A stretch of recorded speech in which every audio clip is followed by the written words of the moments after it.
all of that. But like I'm always like what I noticed though about you is kind of like your curiosity of dance. You pursued it, like your obsession led you to that, but it actually like took you down a route. Whereas if you hadn't pursued that, and if you were just like, hey, I'm just gonna be safe with my job and just stick to it, like your friend told you, hey, you could always come back to this, which was kind of like for me with med school, like you could always come back to this if it doesn't work out. But if you don't try things now and take risks now, how will you ever find out what could have happened? Right. Yeah. And I think a lot of people, when they're old, the worst thing you can live with is regret. And I think Gary Vaynerchuk, he talks about that too. That when you're 80, you don't regret the things you did. You regret the things you didn't do. And so I think the fact that you actually followed through, and you didn't have people saying you can't do this, you can't do that. I think a lot of people don't try for what they want because of those voices, whether it's from friends or family, that you can't do it. Maybe from conditioning from when they were young, they were bullied or they felt like they had an inferiority complex, things like that. It's good that you kind of didn't have that and you just kind of went for it.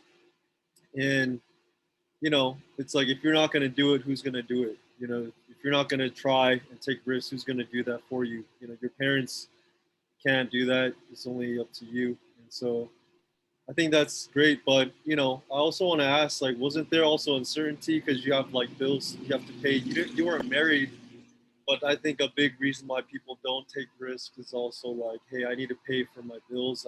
When they have family to take care of, they can't take as much risk. So because you didn't have those responsibilities, you were able to take those risks. But yeah, like how about finances and things like that? How was that able to be worked out? Like, were you being paid as you were dancing? Like, kind of curious to hear about that part because Yeah, yeah, security, yeah. that's a great question, and you know, I I I believe like everything happens for you, right? There's that's something that like Ed Milet says, Tony Robbins says, like a lot of people say that like life happens for you and not to you. And and that means everything, the good stuff and the bad, like the stuff that's easy to take and pleasant to take, and the stuff that's a little harsh and difficult to take, like that happens. If you can adapt the mindset that is for you, aka it's for your benefit, it's for your good, then um you can shift how you receive anything, you know what I'm saying, even the stuff that's tough. And so I look at my life too, right? So I'm about to be 40 years old, um still single, no kids.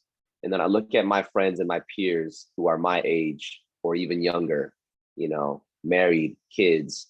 And so it's easy for me, or it can be easy for me to do the comparison game and be like, did I screw up somewhere? Or am I in my own boat? Like, where I'm looking at everyone else, they're all in the similar boat, and I'm over here in my own little rowboat. And I can look at that as like, let that comparison make me feel like there's something wrong with me, right?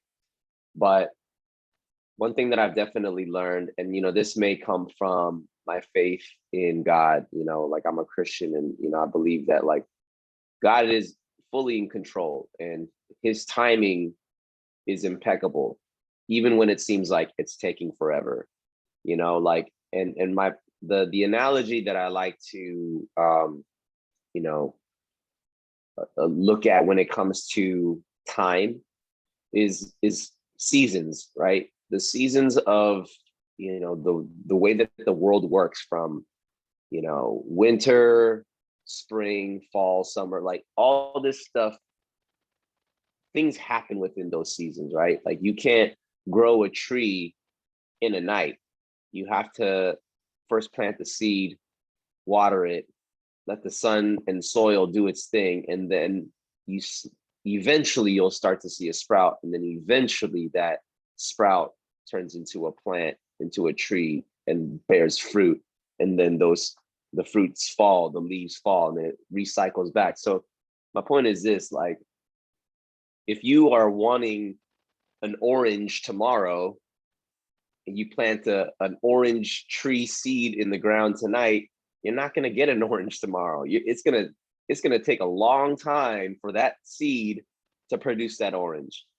And that's the whole concept of like, things will only happen when the time that is needed for that thing to grow is present. Like, time needs to be present in order for that growth to happen. And everybody has their own path, everyone has their own trajectory, timing. I've always kind of, as of late, actually, I can't say always, as of lately, I've kind of looked at my life's path as like, I've always been like a late bloomer, like I always like, things don't really like click with me as fast as it may with other people. And then that could also do one of two things too. That can also be very like discouraging. It could turn into an insecurity of like, oh man, why am I a late bloomer? Am I dumb? Am I like, what's wrong with me? Why does it take me so long to understand something when this person got it right away? Again, that's only when you compare yourself to somebody will that make you feel like there's something wrong there.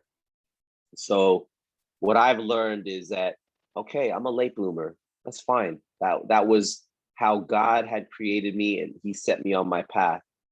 But being a late bloomer and looking at some of the stuff that I have been able to accomplish in my life, not by my own doing, I'll say not at all. I would say God is very instrumental to every aspect of my life. But I've been in spaces that many, many other people have never seen.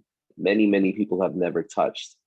And a part of being a late bloomer, there comes the imposter syndrome and all that comes with it, right? You're like, oh, like, am I even supposed to be here? Like, did I sneak in through the back door? Hopefully no one catches me here, because if they do, they'll kick me out.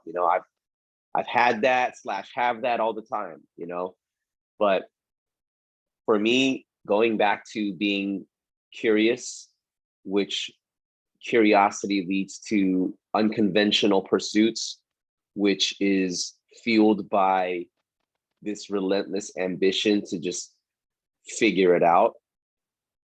That's kind of been the simple formula for how I've been able to accomplish and do the things that I have been able to do. And so with that,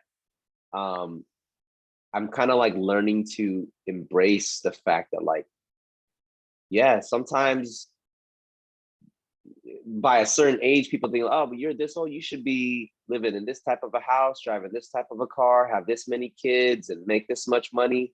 Like, says who? You know what I mean? Like that is no one to say that there is a standard for that. And so when you mention like how I was able to, how do I manage finances? How do I pay the bills? How do I put food on the table, pay my rent and all that?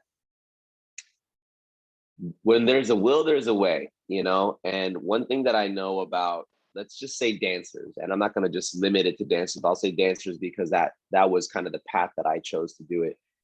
Dancers are entrepreneurs, whether they realize it or not, because an entrepreneur, by definition, you create your own business. Like, you build something from scratch and you hope to find a way to sustain it and hopefully scale it, right? Grow it as if you want. If it's supposed to be something that's a little bit more than just yourself, then you want to be able to scale it so that, as my business grows, I don't have to like hire all this staff where now we can't sustain, right? So, but for me, like,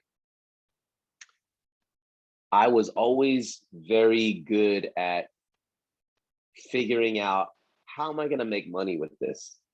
And, when you look at your options, you can get very creative. And thankfully, one of the things for dance that is very monetizable is teaching dance. Like, people want to learn stuff, right? People want to, hey, teach me how to dance. It's like, just like how piano lessons are a thing, right? You pay someone to teach you piano, Same thing with dance, you know. So I started really getting on my teaching hustle where I would, you know, hit up the studios and teach classes.